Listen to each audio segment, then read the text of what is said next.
So over here you can see that I have a video footage, and let's say I want to add in an effect in a smooth way. So in order to do that, if I were to go to effect right here and then select any effect, let's say for example, I'm going to go around and use the cyberpunk effect on the top, then if I were to play this, what happens is that the effect abruptly pops up.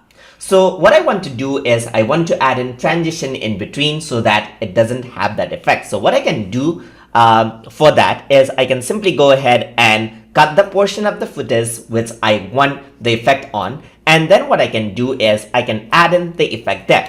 So what it allows me to do is add in transition over here. So I can go to transition, and then if I were to go to basic, I can add in something, let's say for example like dissolve right over here in between. I'm just going to go around and reduce this in size, and if I were to go over here and add in dissolve over here as well, then this is how it seems. So as the video progresses, you can see that the effect gradually pops up instead of actually going around and popping up into place just like that. So you can also add in other effects according to what you want. Let's say for example cold split right here. So if you were to do that, you can see that now that is how the effect actually appears. You can also add in other effects according to what you want, but you can see that some works better than others. So you can go around and you can see that suddenly there's the effect when I use the color distance option right there, and the effect pops up and disappears. And that is how you add in transition in effects when you're actually working